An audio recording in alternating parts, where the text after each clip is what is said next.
We kick off this episode. On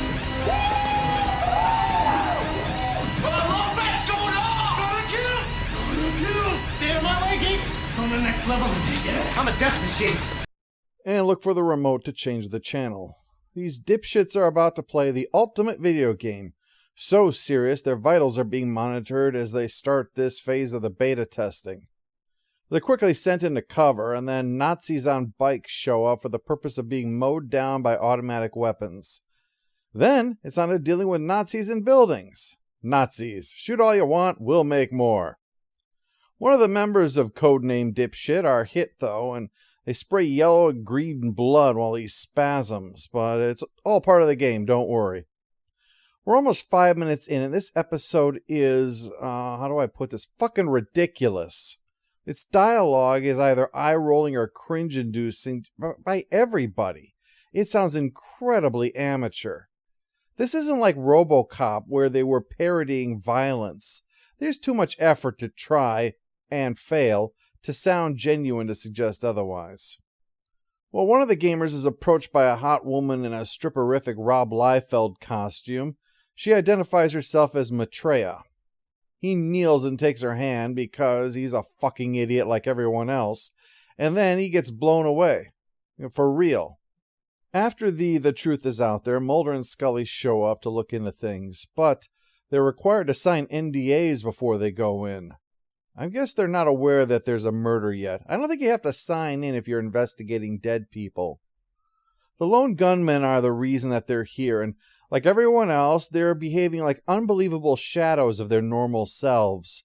Langley greets them like a white teenager trying to act black, and Byers demonstrates a degree of charged enthusiasm that I don't think he'd manage if he'd just learned who'd really killed Kennedy. Then we get to the surprising part of this whole thing.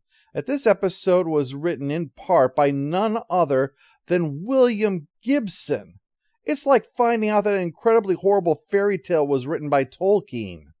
The lone gunmen are here because apparently when they're not trying to crack open the conspiracy at the heart of our government involving mass cover-ups, collusion with aliens, and illegal human experimentation, they consult for video game companies. They show Mulder and Scully the dead guy, explaining that Codename Dipshit here couldn't have been shot.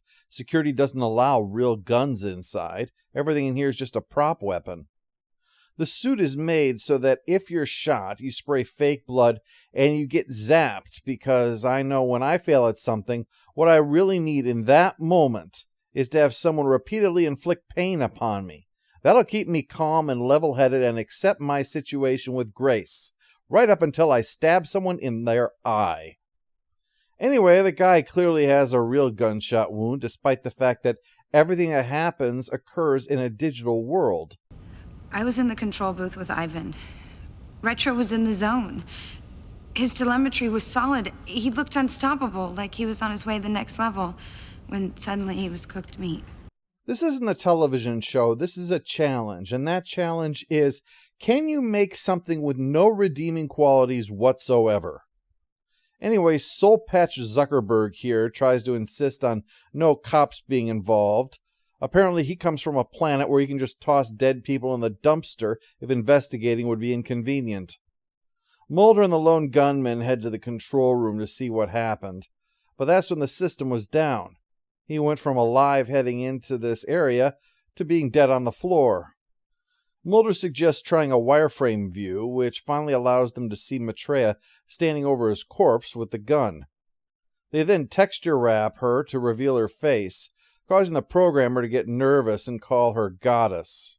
Okay, we'll file that away for later. Right now, Mulder is giving the cops the printout of the digital character, in case she starts racking up kills in Minecraft or something. Oh, and here comes... Darrow Musashi has shown up, and the lone gunmen all swoon. Ivan, the guy in charge of this bullshit, has called him in to find and kill Maitreya so that he can ship his game and make lots of money. Pay attention, worms. Darrow Musashi's gonna show us how this game's supposed to be played. I heard he scored 90 consecutive wins on Demon Space Drifter. 91. Look at him. The man's a sphinx. Not many people know this, but this was the first episode of any television show to be written entirely by an alien. Just as an aside, it's been a really long time since I was dropped into something this terrible. I forgot how spoiled I've been lately. Why is he just standing there? Because he knows no fear. Okay, come on, seriously. Who rewrote this? There is no fucking way that a professional is responsible for this script. This is somebody's nephew who always wanted to write a script and had to be allowed to do this. As the Nazis on bikes roll in, Daryl finally does something. He opens fire, handling his guns like it's his first day with a new pair of arms. Then he heads down to where the dipshit bought it earlier.